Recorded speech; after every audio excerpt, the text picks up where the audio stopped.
This is a true crime podcast. It contains adult themes and content and may not be suitable for all listeners. Listener discretion is advised. You lost all constitutional rights the moment you walked through that door. When the judge said down there, I sentenced you to 10 years at the Idaho State Penitentiary, you walked in that door, there was a number. And the inmates understood that. If you're out there, there was past superiors to be in here, just lay down and do it. Those inmates that were here in the institution during an execution, it had an impression on them that maybe was still with them to some extent. Maybe they don't think about it anymore, but it had an impression on them, I'm sure. They wouldn't let me out until I get back to stuff. 7 months later, I give it back to them. That was one of the problems we ran into. Is you had 5 or 6 guys that were sitting in a place, smoking and joking and drinking coffee. Pretty quick, they'd hatched a plan in there to get under your skin some way or try to figure a way out.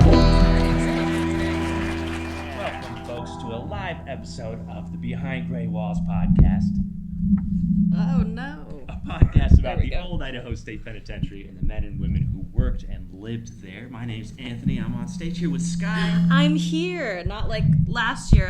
I was in Los Angeles, so I'm happy to be back. And Samuel. Hi, everybody. And today we've got a fun presentation for you about whiskey, women, and the war on weed. And we have a lot to get through, so we're going to turn it right over to Sam. So today I'm going to be talking about Frank Rosso. Let's take a moment and step back 145 years ago to the year 1879. 1879 may not be the most remembered year in U.S. history, but it did witness some landmark moments. Women were given the legal right to argue in front of the Supreme Court. Thomas Edison publicly demonstrated the electric light bulb, and milk was sold in the glass bottle for the very first time. Meanwhile, in Idaho, E.S. Chase found himself in a desperate pursuit after 2 robbers. Acting as both the marshal for the territory and the warden of the penitentiary, Chase successfully captured these men, Bill Holgan and Bill Reese, in the Owyhees after a ride of 150 miles. Despite being armed with 20 pounds of ammunition, the arrest went smoothly, and the 2 Bills soon found themselves locked up in the Idaho Territorial Penitentiary. On the other side of the world, however, in Italy, a baby boy named Frank Rosso was born. Raised in the Catholic Church, Frank attended school for 6 years. At 14, his mother passed away, and a decade later, he left home permanently. The Kingdom of Italy had just been formed, and the new nation neglected its common people, and it caused some difficult times. Economic collapse, widespread unemployment, and disease ensued, with 55,000 deaths from cholera alone. All of this combined created a mass exodus. Between 1880 and 1924, 4 million Italian immigrants sought a better life in the United States. Among them was my great-grandfather, Bartolomeo Genta, as well as Frank Rosso. By 1912, Frank relocated to Meridian, where he would spend the remainder of his life. Wait, are you saying that your grandfather knew this guy? No. Separate. Okay. Part of this mass immigration. Okay, I got you. Between 1880 and 1924, there was this mass immigration, and Frank was one of the people who would head over to America. Frank, employed as a laborer, relocated to Meridian, where he rented land from Joe Ludd near the Ross-Wilburn track. It's likely that most of us here today are pretty familiar with Meridian, just outside of Boise. However, it's essential to remember that Meridian was a vastly different place 100 years ago. In 1910, the city could only claim a population of 619, most of whom were farmers, such as Frank and his neighbor Ross Wilburn, who had a little run-in with a coyote and made local papers. However, as far as Frank goes, his biggest concern was not coyotes. On Monday, December 13th, 1920, Sheriff Faust searched Meridian for a stolen automobile. Whether acting on a tip or following a hunch, he found himself near the Frank Rosso cabin. Instead of a stolen car, Faust stumbled upon something else entirely: Frank's moonshine operation. The sheriff uncovered 2 stills, one in Frank's cabin and the other hidden behind straw bales. Both were filled with mash, which is a crucial ingredient to making whiskey. To make whiskey, 4 distinct steps are involved. First, you mash a grain such as barley, rye, wheat, or corn, then add yeast and water. Second, you let it ferment. Third, after straining it, distill it through a system of heating and recollecting the vapor. And 4, finally age it by storing it in oak barrels for a minimum of 2 years to impart flavor. Anyone going to Alefort later? Yeah, see over there. Sheriff Foss discovered Frank in the midst of stage 2, actively fermenting a batch of mash. Skye, Anthony, how much mash do you think the sheriff found in Frank's possession? 100 gallons. Yeah, 50. The Idaho statesman claimed Frank possessed 500 gallons of mash. 500 gallons is enough to fill 2.5 hot tubs full of mash. Court records do suggest this is an overestimate, but the sheriff still confiscated a tremendous amount of mash and 3 gallons of pure moonshine. The sheriff estimated with a setup that large, Frank's farm could potentially produce up to 10 gallons of whiskey per day. Subsequently, the sheriff took Frank into custody, and on June 25th, 1921, the state sentenced Frank Rosso to the Idaho State Penitentiary. Did it taste good? Was there any account of that, or? Yeah, what proof was it? Like we can only 150. assume it was high quality. According to prison records, Frank entered at 42 years old and listed his place of birth as Italy. He stood 5 feet and 2/8 of an inch tall, weighing 131 pounds, with black hair, bald, brown eyes, and a mustache.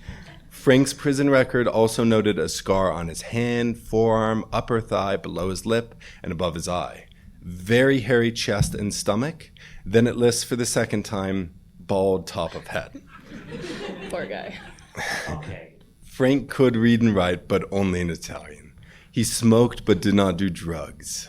Interestingly enough, he claimed to only be a moderate drinker. He wrote that he'd never been married and had no relatives. The prosecuting attorney described Frank as not having bad associates. They mentioned that he'd maintained a clear record except for one other charge for, you guessed it, bootlegging, which elevated his most recent crime to a felony. The attorney portrayed Frank as easily influenced, but also as an industrious worker. And at the penitentiary, Frank quickly earned status as a trustee. How good do you think his squawky was, by the way? It's got to be good.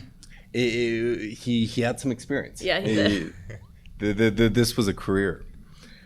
On August 25th, 2 months to the day after Frank entered the prison, the guard brought him and 10 other men down to the Boise River to gather wood for the winter.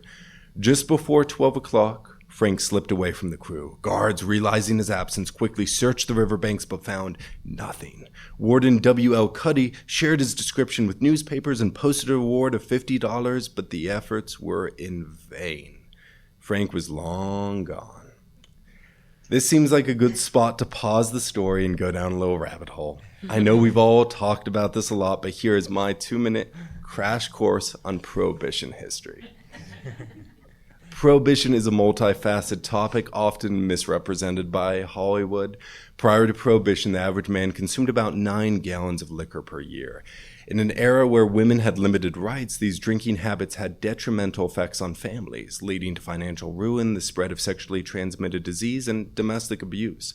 Consequently, women formed temperance unions to address the issue. However, as Prohibition gained traction, politicians began to exploit it against immigrants, minorities, and the impoverished.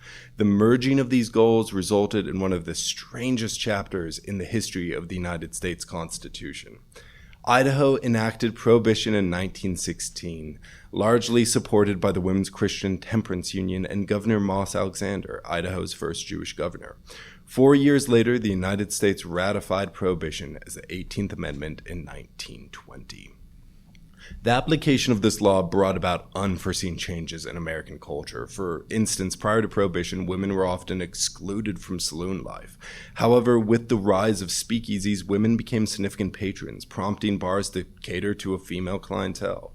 Cocktails surged in popularity as they masked the taste of low-quality moonshine.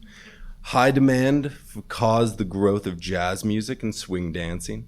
And our coworker Charlie's favorite fact about Prohibition, bootleggers evading law enforcement contributed to the emergence of NASCAR and speedboats. Perhaps the most significant consequence of Prohibition was the increase of crime, both from ordinary citizens creating homemade brews to large-scale crime on a level the nation had never seen before. For the next 3 years following Frank's escape, Prohibition remained a hot topic in Idaho, the word itself being used in over 5,000 news articles. However, Frank remained under the radar until July of 1924 when he walked into the Medford, Oregon police station to turn himself in. The Capitol Journey explained his motivation by simply saying that Frank was, quote, out of funds and tired of being a fugitive. Officer Adams soon arrived to escort Frank back to Idaho. However, Frank's return to the prison only lasted 2 months because on October 24th, Judge Chalfant committed Frank to the asylum. The relationship between Idaho's insane asylum, opened in Blackfoot in 1886, and the Idaho Penitentiary was complicated and closely intertwined.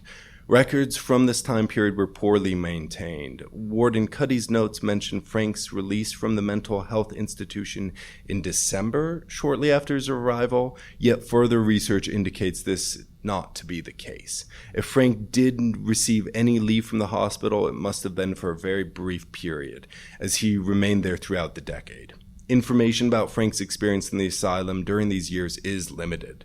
In 1927, the asylum reported utilizing 240 straitjackets. There were 40 escapes that year, 25 of whom were recaptured. Meanwhile, Prohibition remained a significant issue in the rest of Idaho, with 702 individuals arrested for violating Prohibition laws in 1928 alone. By 1930, Frank was still listed as a resident of the hospital. The same year, the hospital reached its peak population of 800 patients. A legislative investigation revealed one of the overcrowded buildings containing 150 patients. In 1931, the hospital officially changed its name from the Idaho Insane Asylum to State Hospital South. 2 years later, in 1933, the United States repealed Prohibition, making a significant turning point in the nation's history. Unfortunately, Frank would not witness this event, as he was still listed as a patient in 1940. During that year, the food allowance per patient was 17 cents, equivalent to about $3.74 in modern currency.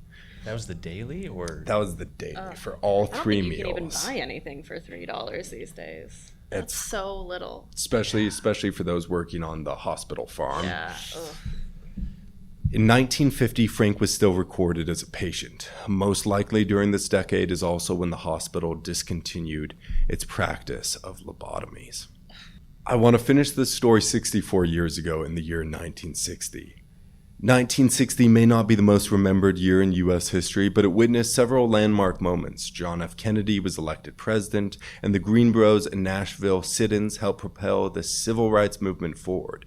Additionally, Harper Lee published her bestseller, To Kill a Mockingbird. And my dad was born, too. That's the most important. Shout obviously, out. because this guy is best. In Idaho, the penitentiary, operating for 88 years, reached a population of 520 residents under the supervision of Warden Lou Clapp. On April 13th, State Hospital South sent a letter to the penitentiary inquiring about any family members of Frank Rosso they could contact. Mark Maxwell responded, stating they had no record of Frank's relatives. This correspondence marks the last documented event in Frank Rosso's story. Although no death certificate could be found, he's no longer listed as a patient at Hospital State South, suggesting the final conclusion of his story. At the time of Frank's death, Prohibition had been over for 27 years, but its impacts continue to affect Americans then, just as they do now. One of the notable effects of this time period was the increase in Italian restaurants. Similar to how the Chinese Exclusion Act unintentionally led to the rise of Chinese restaurants, businesses were used to help families get into the country. Prohibition led to a rise in Italian cuisine. Italian restaurants could hide bootlegging under the guise of selling food, even though customers knew that meals would always be served with wine. With 4 million immigrants arriving from Italy by 1924, a successful restaurant industry flourished, which continued today, a century later. I love Italian food. One time we ate in, my best friend's here actually, we ate in Little Italy in Boston, and I still think about that food sometimes because thank you Italy for at the very least that. Well, of course, Frank brewed whiskey rather than wine, but this illustrates some of the broader cultural impacts of Italian bootlegging. Frank is one out of 102 residents of the Idaho Penitentiary who served time for a prohibition-related crime. He was born in Italy in 1879, and Frank Rosso appeared to have died at the age of 81 in Blackfoot, Idaho at State Hospital South. If so, he is buried behind the hospital, which holds over 1,000 graves, with at least 900 remaining unmarked to this day. Wow. To drink that much moonshine whiskey and to live to 81? Whew, good genetics there. Or did it just kind of preserve everything? Oh, that could be. Yeah. Since the recording of our live episode Season 10, we've continued to dig about Frank Rosso to try and discover what happened to him. Luckily, thanks to some incredible research by Anthony, we discovered Frank Rosso did eventually leave State Hospital and go to a Caldwell nursing home where he passed away in 1974 at age 95. Will this helps give us a conclusion to Frank Rosso's story? It just leaves that much more mystery about those who are buried behind State Hospital South. We continue to try and do research and help fill in the gaps continually, even on episodes we've previously done. Of course, my sources were newspapers.com, Ancestry, findagrave.com, Frank Rosso's prison file from the state archives, the books Last Call, The Rise and Fall of Prohibition, New Women in the Old West, and then the articles 132 Things You Probably Don't Know About State Hospital South and Italian Food in America on how Prohibition gave us the Olive Garden. Amazing. Maybe your family. I love it. That's great. Nice work, Sam. Yes. That's awesome. Yeah, very interesting. Whiskey. I love it. We had to get the sad story done first so we could move on to some better stories. All right, well, I'll go next. And I am doing something a little different this year. One, because it's hard to fit a story into just 15, 20 minutes, but also I have been deep in my dissertation work. I was working on it up to the minute that I left for this. So Anthony had a great idea to look through some issues of The Clock, which was the prison publication that they published, I think, almost pretty close to 12 issues every year between 1947 and 1976. So quite a few issues, but very few women. They had women's wards in about 50 issues of the issues over those 30 years. So there wasn't a ton, but there was some really, really interesting stuff. So the plan for my portion is that we'll look at some art. I found some visual art, which is very exciting. We'll look at some poetry, and we'll talk a little bit about the ladies who made them. And then I did also, in the spirit of Treefort, in 1965, I found a list of their top 5 favorite songs. If we have time, I'll play them. And so that's kind of fun. It's culture behind the women's ward. Exactly, yeah. And they're very croony and love songy, and it makes sense, Okay, so this is the visual art that I found. So you can see we first have, I can't see it, but first we have Jose the Burro, little burro. He's very cute. That's from August 1862. Then we have the middle one from September 1962, and I didn't proofread my slides very well. That last one's actually from October, not September. So you'll see the first 2 pictures have a little signature, and then in that last one you can see it more clearly. And so the name that you see here is Lorraine James. So Lorraine James was our number 10029 and 10770. So she was actually in twice. So Lorraine was a member of the Nez Perce indigenous tribe. She was one of 5 siblings, and they were raised on the Nez Perce Reservation in Webb, Idaho, way up north. Her father actually spent time in the state penitentiary when she was young, and then her brother ended up serving around the same time as she did. So it's kind of a troubled family, but In 1957, she and 4 other girls robbed a man in Lewiston at knife point after they had all been drinking. They ended up stealing just $3, but they got 2 to 14 years for grand larceny, and she entered in August 1958. We don't have her mugshot for that one, unfortunately, so we just have her second one. But she was paroled after 11 months. She then violated her parole by attending bars and taverns, which is usually one of the things you are not allowed to do. And so she was brought back to the prison in May 1960, and then she was granted a final discharge about 2 months, I can't do math, 3 months, 4 months later, in August 1960. She then was out for less than a year before she forged a $62 check signed with the fictitious name Ray Tummelson, and she was arrested in April 1961 and sentenced to 4 years for forgery. And that is the mugshot that you see there. And actually, when she entered in 61, she admitted she'd actually forged multiple checks, but she couldn't remember how many, because she said she usually did it when she was drunk. So she couldn't really remember.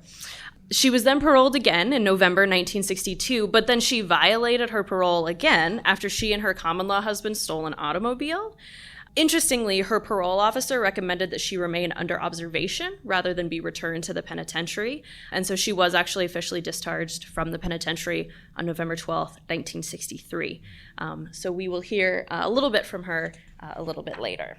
I also found kind of a fun group of poems. This is all from September 1962, and our ladies were apparently feeling a little amorous this month for some reason.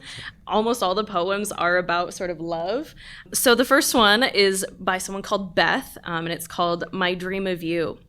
And it says, "When day is done, I go to bed, place my hands behind my head, and close my eyes to twilight's blues, then board a dream train home to you. These walls are high and lit so bright, yet I escape them every night. They can't imprison dreams, my dear, of you. In my dreams we could be so gay as we were in a life of yesterday. We dance and sing the whole night through. No prison can bar my dreams to you. I can't help it how they feel, who lock me in a cell of steel. If I stayed there my whole life through, each night, my dear, I would dream of you." That's awesome. Yeah, That's so sweet. We should set that to music. That's so cool. This is you, my friend. This is our next theme song.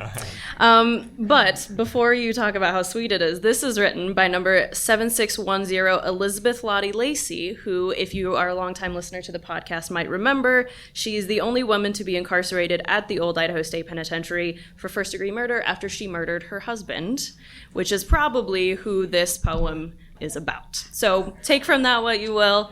She's probably a little regret there, I guess. Okay, so our next poem is from Kay Mortensen. Short and sweet. She just says, "The hours are empty and long and blue. I'm shut off from the greatest love I ever knew. Still I make it through each lonely day, 'cause you're at my side every step of the way."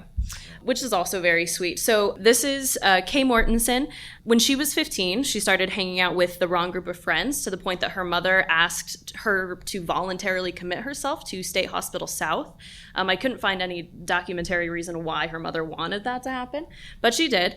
While she was there, she met a man named Hugh Montgomery, and he had actually spent a term at the Idaho State Penitentiary for a charge against a minor in 1952. And so for some reason, again, that I cannot figure out, she married Hugh in 1954, and by all accounts, at least by her accounts, Hugh was extremely abusive. So she ended up having a couple children with him, but she claims because of how bad his abuse was, she went on a cross-country forging spree before Hugh actually chased her down and turned her into the police. He didn't turn her to the police this time. He forced her to return home. Then a couple months later, she forged and cashed a couple checks to try to go on the run again. And so the second time, he turned her into the police. So she ended up coming into the penitentiary on August 5th, 1960, for forgery. And she told the police she had forged the checks so that she could finally get away from her husband. She then was immediately sent to the State Hospital South for suspected quote-unquote lesbian activities. But after about a year, she ran away from the hospital with a male patient. So I'm not sure what the suspicion was about. She also could be bi. I mean, I've never come across that. Yeah. So She was found and returned to the women's ward as a parole violator in April 1962. And so I wonder if she says in her poem, the kindest, most understanding man I've ever met is this man that she ran away with, because by all accounts it wouldn't be Hugh. So she ended up being released in October 1963 for good behavior. Kay also wrote a couple editorials that I didn't have time to read, but she talks about how kind of unfair it is that women, when they're brought into the penitentiary, they can't really find a life after prison because they're sort of deemed immoral because of the fact that they were involved in crime. And she kind of says, well, men aren't quite treated the same way. So how, as society, how do we deal with this? So I will, when I cover her, I'll have to talk a little bit more about those editorials because they're really, really good and very sweet. Okay, so our next poem is again by our Lorraine James, our illustrator, and this is titled Separate Ways. And she says, I said I didn't want you, darling, but I still think about you. Sometimes I feel lonely, so lost and so blue. I wonder just how I can go on without you. I know I have caused much heartache and pain because I'm sure you loved me as I loved you. But our love wasn't meant to be, and I also know this for some time too. Someday you will find a new girl to love. She will be loving, honest, and ever so true. So as we go our separate ways, I can feel in my heart that I have done the right thing for you by saying that you and I are through. So also very sad and sweet. I, of course, I can't say definitively who this was aimed at. The only man I ever really placed in her life at any point was her common law husband, David Hoseley, who is the one that, they drove away with a car. But the main point of connection I have between them isn't until after she's released, so I'm not totally sure who that is for. But then our last poem is called Think of Me by Mona Joe. And it says, when you wake and find you're alone, think of me and be comforted. Say to yourself, she is thinking of me, for I am yours, my darling, yours alone. When you have finished your day and it is time to sleep, think of me, my darling, I will be near. Just say good night and know that I am yours. So Mona Joe is number 10948 Ramona Joe Loftus. She came into the prison for arson in the second degree in 1962. She had been put in the basement of the Shoshone County Hospital up north. And so it was a hospital, but it also doubled as a detention center for juvenile delinquents down in the basement. So they actually kept cells for juvenile delinquents down in the basement of this hospital. So she was put there after some behavioral issues and ended up setting fire to that cell. So how'd she get matches? Where are yeah. people hiding matches and things? I don't know. So of the preliminary research I've done, I connected Ramona to only one man who she started living with, and his name was Lewis Thomas Watts. He was actually an African-American man. So in 1864, Idaho passed an anti-miscegenation law that banned marriage between any white person and any person of, quote, African descent, Indian, or Chinese, end quote. Then in 1921, they amended that law to include, quote, Mongolians, Negroes, or mulattoes, end quote. The anti-miscegenation law was not repealed until 1959. She came in 1960, so if she was romantically involved with him prior to her entering, they would not have been able to marry. And I do actually think that this man, Watts, is who she's writing to, because I actually found another poem by her, and it assures the reader of her poem that what they were going through will just be temporary, and if they can really stick to their love of each other, they'll be able to make it through these really difficult times. So again, very sweet, and I think very brave, because they remained married for the rest of both of his life until he died, and I don't think she ever remarried. So we love to see that. So then, like I said, I did find from the April 1965 edition of The Clock the top 5 tunes poll from the women's ward. So this first one is called Red Roses for a Blue Lady by Vic Dana. So this was a really popular song, originally released in 1948. And in December 1965, Dana was one of 3 vocalists who released the song, and all 3 versions came out kind of around the same time. The other 2 were by Wayne Newton and Bert Kempfert. I don't know how to say that name. Dana's version was most successful. It peaked at number 10 on the Billboard Hot 100. The second one is King of the Road by Roger Miller. It was written and sung by Miller. It was released in January 1965, and it actually won him 5 Grammy Awards, including Best Country and Western Single in 1966. The third is Hold What You've Got by Joe Tex. Tex was an R&B artist, and this song was the first of his to reach the Billboard Hot 100. It got onto number 1 of the Cashbox R&B and reached number 5 on the Cashbox Pop charts.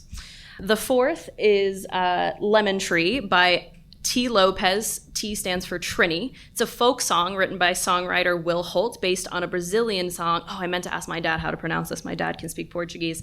Cool. But it's basically about comparing love to a lemon tree, which is kind of like sweet and then sour and, things are tough. Lopez's version was the most successful version of the song. It hit number 20 on the Billboard Hot 100 and number 2 on a singles chart. And then the last one is I Understand by Freddie and the Dreamers. It's a cover of a song written by Pat Best and performed by his group The Four Tunes, which is a leading black pop vocal quartet in 1953. The cover by Freddie and the Dreams reached number 36 on the Hot 100, and it sold over 1 million copies globally. Kind of listen to them all, and they're kind of, croony, very 1960s crooner style. So if you are so inclined, feel free to check that out. But that is kind of my short and sweet little section. So. I like it. Yeah. That's super cool. It's awesome to imagine them kind of huddled around, cranking up the tunes and singing along. And I'd be curious to know what others did not make the list that everyone liked. And were there fights over the radio of I hate that song, turn it off? There probably were, because. So anyway. Good work, Skye. Thanks. You don't have to clap for some that. culture of the Women's Ward. I love that.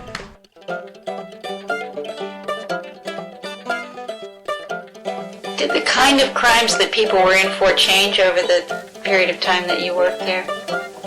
When I retired, it was altogether a different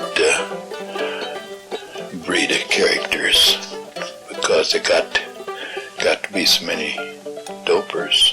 Yeah, that's what I was wondering. That kicks their head apart for them. Yeah, they're vicious.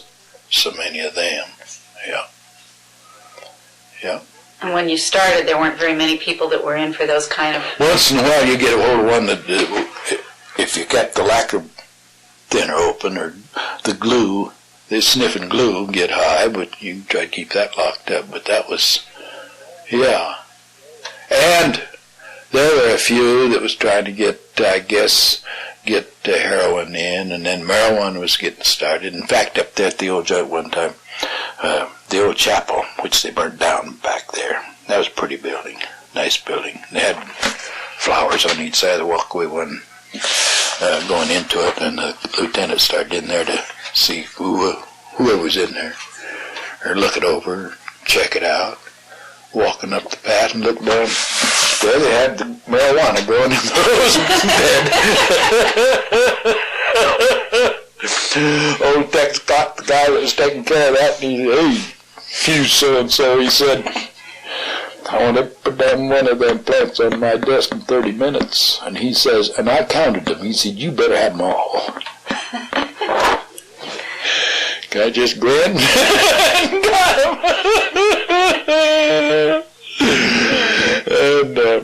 And old Tex told me that. I got to laughing so hard. I never did ask him if they locked him up for it or anything, but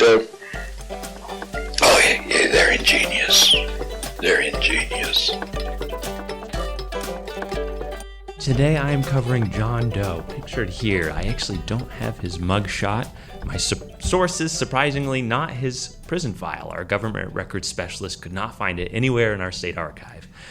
The Digital Idaho Daily Statesman from 1864 to today, hosted by the Boise, Maine Library, Ancestry.com, Newspapers.com, digitized editions of The Clock, the prison magazine, Warden's Biennial Reports from 1969 to 1970 and 1971 to 1972, and J.C. Brain, our Visitor Services Coordinator, who purchased a mystery bag from the Record Exchange, my favorite place in town. And I don't know if you've ever seen those. It's just a big question mark. It's like $5. You get like 5 albums, and happen to have one that I've been looking for a long time. And he's had it in his shelf for years. So typically, I would introduce my subject with their name, their prison number, their early life. But today's subject is still alive and well. And while I was digging into his story, a quick search of his name brought up his website and Facebook page. Yeah, naturally, I reached out to him, and he is a popular entertainer in his community and would prefer not to have his fans know about his short stay in the Idaho State Penitentiary.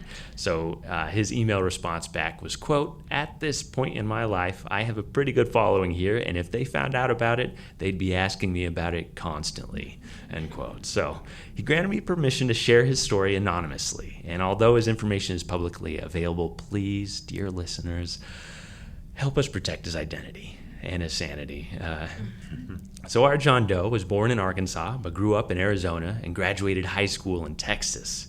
We share a birthday 40 years apart. He was born on December 10th, 1949. He began playing guitar at the age of 14 after hearing his uncle play, and this was the 1960s, a time when the electric guitar was getting its footing. In 64, actually one of my favorite songs of all time, House of the Rising Sun, came out, that opening arpeggio, the organ solo. You know, that and Oh Pretty Woman by Roy Orbison was coming out. So these amazing guitar licks that he's probably picking up on his first guitar. His parents divorced, and he enrolls into college in Texas. He drops out and then decides, you know what? It's 1970. I have nothing on my plate. I have nothing going on. I'm going to go visit my mom in Boise, Idaho. She just moved there. He says, quote, "Boise was and still is a beautiful city and a great place to live and raise a family." I agree. Boise was growing, but behind the scenes when it came to dealing with the growing counterculture, long-haired hippies were a big topic in opinion articles in local newspapers, and police were dealing with a new emerging problem of rebellious long-haired youths experimenting with drugs. So, fear tactics, including printing photos of young people who completed suicide while under the influence of marijuana and LSD, and newspapers and flyers and sensationalized presentations by law enforcement and doctors were everywhere. I read one article about a presentation by a doctor at the Holiday Inn in Boise, and he dealt with kids who made a salad bowl. They had salad bowl parties. You guys know what that is? Salad bowl. Well, I would assume the devil's lettuce is involved in some way. That's a good guess. How about you, Sam?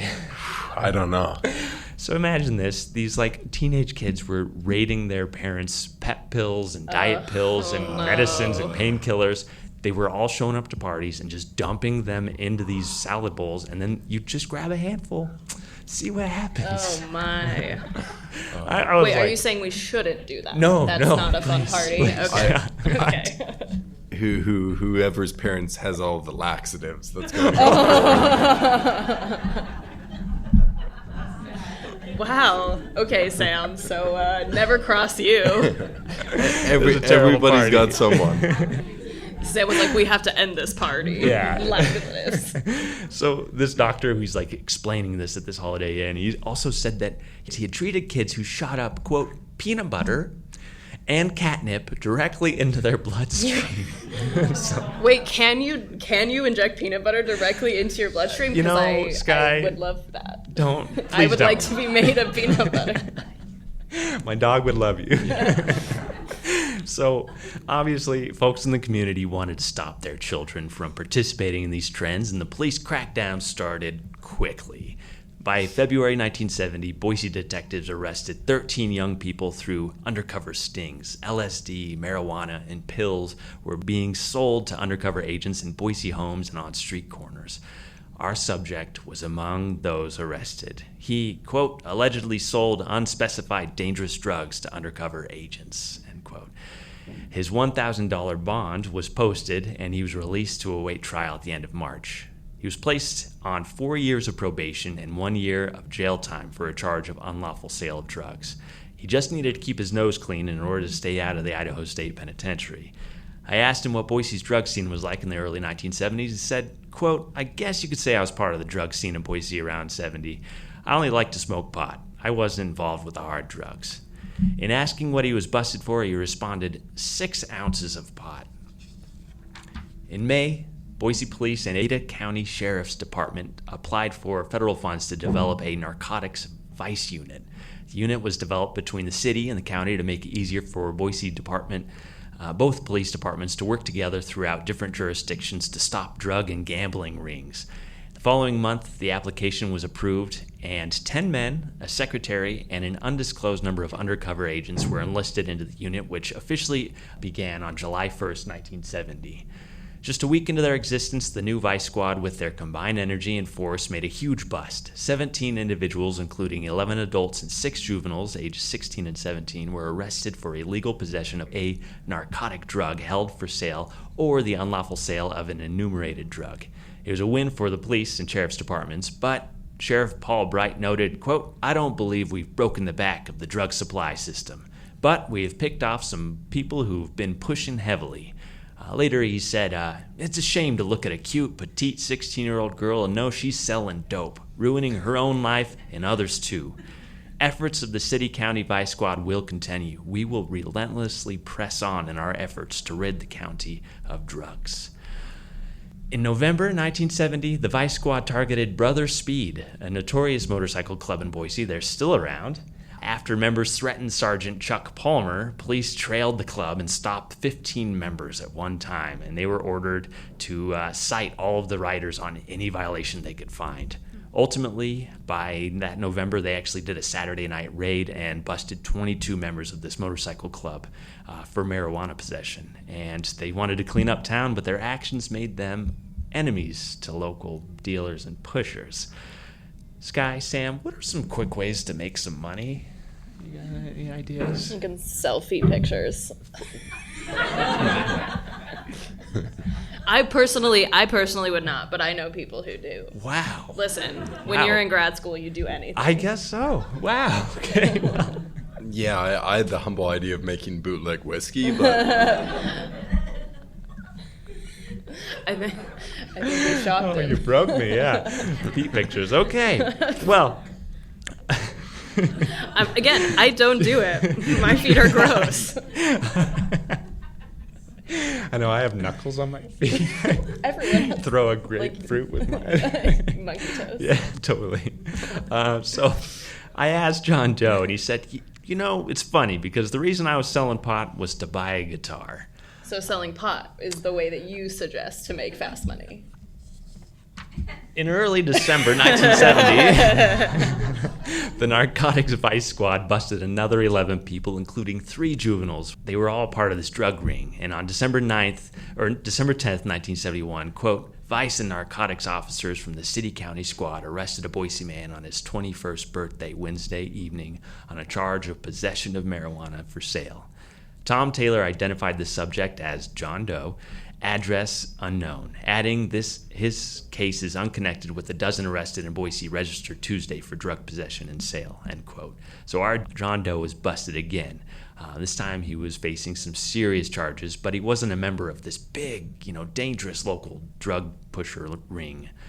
A month later, he was brought before the judge and charged to, quote, 5 years in the Idaho State Prison on a charge of unlawful sale of a drug. Sentencing followed a hearing in which it was found that John Doe had violated a March 1970 probation order, end quote. He was booked on January 29, 1971. He was driven from the Ada County Courthouse to the Idaho State Penitentiary. Oh, this is tough. Quote, I had an apartment on Warm Springs Avenue, and I remember driving by my apartment on my way to the prison for a 5-year sentence. I had just turned 21, just like the song, and I was on medium custody at first, end quote.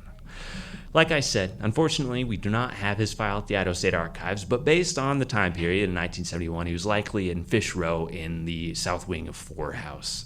He just wanted to play guitar. During his processing, drug dealers outside intensified their threats against the police. Tires were slashed, death threats poured in, and thugs lurked outside officers' homes. The tensions peaked on March 20th, 1971, when Jack Anthony, an Army reservist married to an undercover agent, narrowly survived a car bombing on the corner of 5th and 4th Street. Has anyone heard about this? A car bombing in downtown Boise on right outside the VA. His wife is an undercover agent, and she actually had to stand in front of all these dealers and expose her identity. And so they targeted her. And despite this explosion, Jack actually survived this and only had a concussion and a few abrasions. Sergeant Chuck Palmer actually criticized the lenient treatment for drug offenders in the community. And he offered a $1,000 reward for anybody who could provide any information leading to the capture. Well, a confidential informant facing his own drug charges stepped forward in April, a month after this happened. He disclosed involvement in helping this individual named Craig T. Rook plant the dynamite. You guys can get a good look at Mr. Rook here in the far right. So Rook, along with his wife, faced marijuana charges, and he wanted to stop the agents from testifying at his wife's case. A squad of 15 police officers actually surrounded his house and arrested him on April 25th, 1971. He admitted his involvement, and while awaiting trial, he escaped from the Ada County Jail, and he was seen running through Steunenberg Park right in front of the Capitol building. He was recaptured 9 hours later. He was hiding out in an abandoned hotel room, and he received a sentence for 10 years for attempted murder, 4 years for escape, and an additional 5 years for the drug offenses, all to be served concurrently. Ada County prosecuting attorney and current Idaho Senator Jim Risch criticized the leniency of these charges, deeming them a, quote, cold, calculated attempt on the life of a police officer, end quote. So I tell you this story today because it's difficult to imagine the serious nature of marijuana enforcement and the repercussions and danger that were involved in this business back in that time. Marijuana is legal in 38 states for medical use and legal recreationally in 24 states, 3 U.S. territories and the District of Columbia. Not to harshen any of your festival-going buzz, but Idaho has some of the strictest marijuana laws in the United States. Possession of any amount of marijuana for recreational use is illegal in Idaho. Possession of less than 3 ounces is considered a misdemeanor punishable by up to 1 year in jail and a fine of up to $1,000.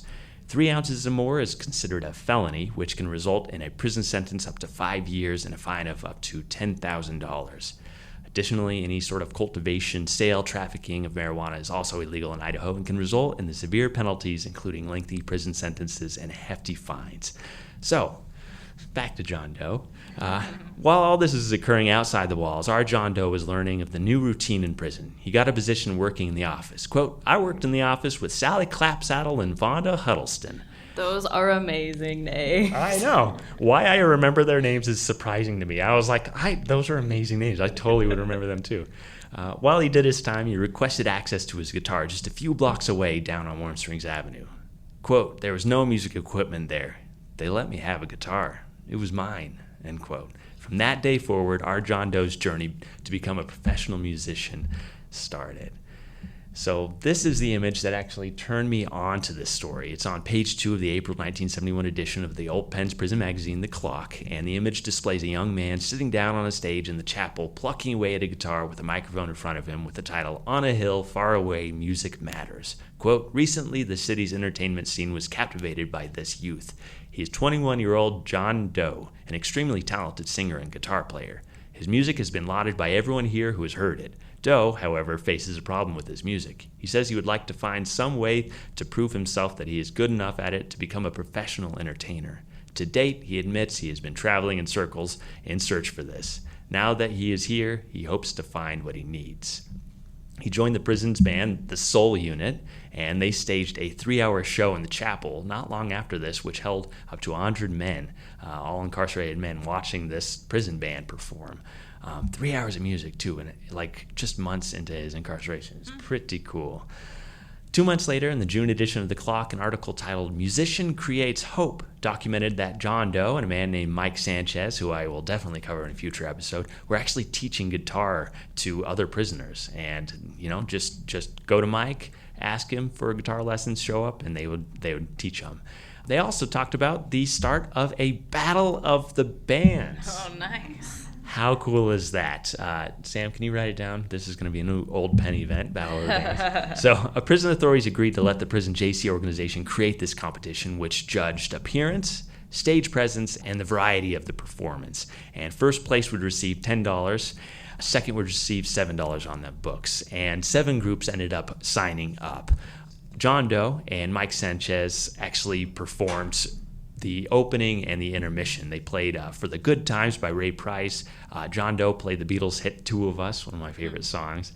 And most of the bands played country, folk, rock and roll. And Mike Sanchez and John Doe played in the intermission. And John Doe played Cat Stevens' song Moonshadow, classic. And the prison band's names were the Jokers, I love that, 1+1, Triangle, the Sound Unit, the Travelers, and Jim and Bill Floyd and Pappy Greenswig actually finished the show. He came up and played this farcical performance of Chain Gang, and he won first place, and John Doe's band actually won second place.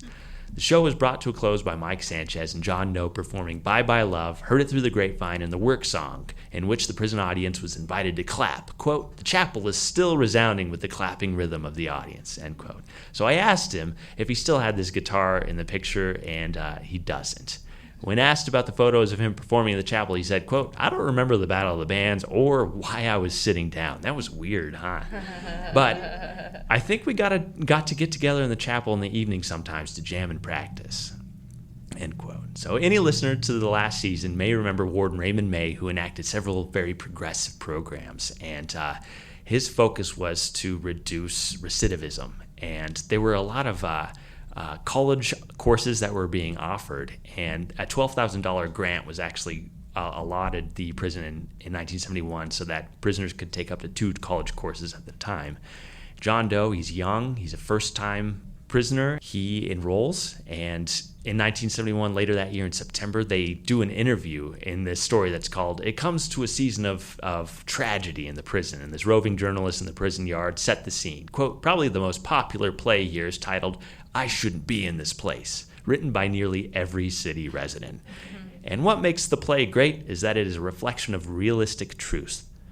Just, for example, consider one such production by one cast of the local thespians. John Doe says, 'Man, I'm getting a chance to get reinstated back in college, and knowing that this will probably be my last chance, I'm going to do good,' end quote."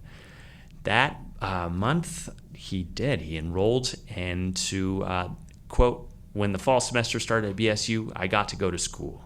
I became a music major. When final exams came around, some of the times of the tests were at times that I wasn't out of the prison. So rather than screw me up after going all semester, they let me out. I was there about 9 to 10 months. So there it is. Our John Doe spent less than a year at the prison, arriving January 29th, 1971, on a 5-year sentence and leaving the prison for good that fall to complete college. This time, I'm not making a joke, our John Doe stayed out of trouble. He continued to learn and master the guitar. He played in several bands, even playing in Idaho's famous big band, Gibb Horchester's King of Swing. In November 1975, he had a senior recital and played selections by Haydn, Vivaldi, Fernando Sor, and Bach. In May 1976, Idaho's Senator Frank Church delivered the commencement address welcoming our John Doe across the stage with a Bachelor of Music education. Soon after, he had a new job, guitar teacher. He served as the associate professor of guitar at both Boise State University and my alma mater, the College of Idaho. John Doe was part of many bands in Boise, and he was part of a rock band that later opened a club with their name called Gentle Ben. Here is an example of a live show that they performed in 1980.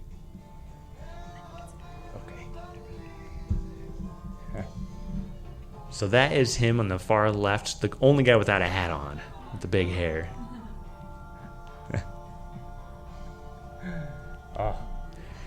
So I asked our John Doe about his time playing in Boise. He said, quote, "I know it has grown unbelievable since I left in '88. I stayed 15 years. The only reason I left was because I had played every club in town. Many times, and I just could never make much money. I needed a bigger market. I played Dino's, Roadway Inn, Hi-Ho's, Shorty's. We had our own club for a while, Gentle Ben's on Chinden Boulevard in Garden City. That was a fun time. I began to spend more time on the road than in Boise, so I came back to Arizona." Today, our John Doe, at the age of 74, is still rocking.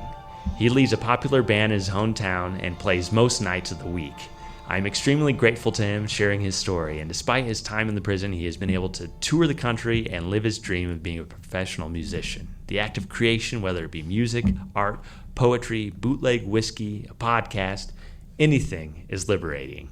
Following our passions, molding our earthly clod is part of our human nature. And today, the Idaho Department of Corrections and several amazing volunteer organizations continue to foster creativity within the Department of Corrections. I encourage you all to visit the Idaho State Museum this Saturday morning at 10 a.m. to watch our friends at the Prison Arts Collective perform. And their topic is Solidarity, Stories of Incarceration. You'll hear stories, essays, and poems like the historic ones presented by Skye today from men and women who are currently incarcerated.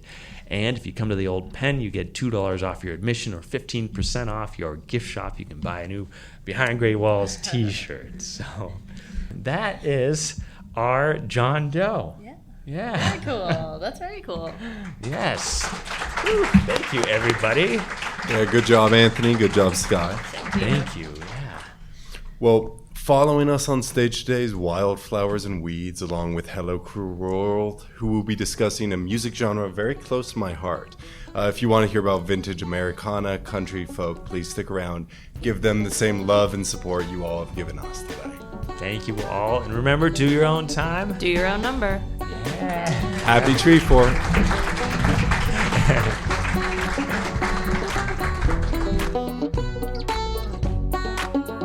If you enjoyed Behind Gray Walls, please rate, review, and subscribe on your favorite podcast app so you never miss an episode. Not only do we get to hear your feedback about the show, but it helps others find us as well. If you're interested in finding out more about the podcast and to see mugshots of the inmates featured in today's episode, follow our Facebook group at Behind Gray Walls Podcast. And we have a podcast Instagram as well.